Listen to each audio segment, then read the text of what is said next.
ეს დაავადება ადვილად გადადის და მომაკვდინებელია. Ტუბერკულოზით ანუ ფილტვების დაავადებით მსოფლიოში 11 მილიონი ადამიანი იტანჯება. ამ მხრივ ლიეტუვა ერთ-ერთი ყველაზე დაზარალებული ქვეყანაა ევროკავშირში, რადგან იქ 100,000 მოსახლეზე 23 დაავადებული მოდის. მაშინ, როცა იგივე მაჩვენებელი მაგალითად საფრანგეთში 7-ია.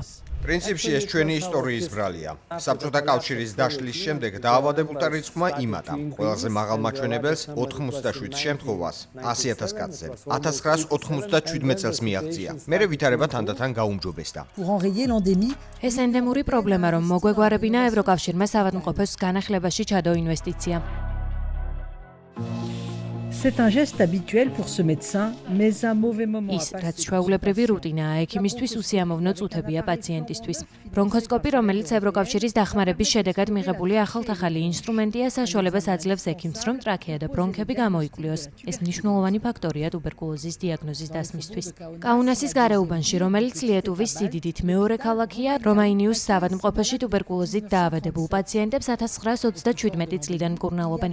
ეპიდემიის პიკში აქ 500 საწოლი იდგა. დღეს 150 დგას. მათი უმეტესობა ტუბერკულოზიან პაციენტებს უკავიათ. 2016 წლიდან მოყოლებული საავადმყოფოს ძველი შენობების გარემონტება დაიწყეს. 4-წლიანი პროცესით 13 მილიონ ევროზე მეტი დაჯდა, რომლის 85% ევროკავშირის რეგიონული განვითარების პოლიტიკის ფარგლებში დააფინანსეს. შედეგი თანამედროვე მაღალი ტექნოლოგიებით აღჭურვილი პალატებია. რევოლუციური გენეტიკური ტესტის საშუალებით დიაგნოზს 4 საათში სვამენ და მედიკამენტის მიმართ რეზისტენტულობასაც ადგენენ. aux médicaments. მანამდე 3 ან მეტი კვირა უნდა გვეცადა. ასე დროსაც ვზოგავთ პაციენტსაც და მისი გადარჩენის შანსიც იზრდება. ტუბერკულოზი არის დაავადება, რომლითაც შესაძლოა დაინფიცირდეთ ჰაერში არსებული მიკროსკოპული სეკრეციული ნაწილაკების მეშვეობით, მაგრამ ის არასდროს განვითარდება. მთელ მსოფლიოში ინფიცირებული 2 მილიარდი ადამიანიდან მხოლოდ 5% ხდება ავად. ეს დაავადება ყველაზე მეტად სოციალურად უმწეო ადამიანებს აზიანებს. ტუბერკულოზთან დაკავშირებით ერთ-ერთი ყველაზე დიდი პრობლემა ის არის, რომ რთულია მისი აღმოჩენა. ძირითადი სიმპტომებია ხველა, სისუსტე, წონის კარგვა და ცხელება. ზოგჯერ ხველას სისხლი მოჰყვება.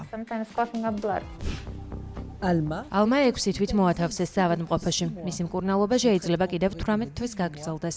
თუ გაუმართლებს, ცოტას შინ იმკურნალებს. თავიდან ემოციურად ძალიან გამიჭირდა. ბევრს ვტიროდი, მაგრამ 1 კვირის მერე შევეჩვიე. ახლა კარგად ვარ. კაუნასის საავადმყოფო ცდილობს, რაც შეიძლება შეამციროს დაავადებულთა რიცხვი და დასავლეთ ევროპის მაჩვენებელს გაუტოლოს. ლიეტუვაში ამ დაავადების მქონე პაციენტების რაოდენობა ბოლოს 60 წელიწადში 90%-ით შემცირდა.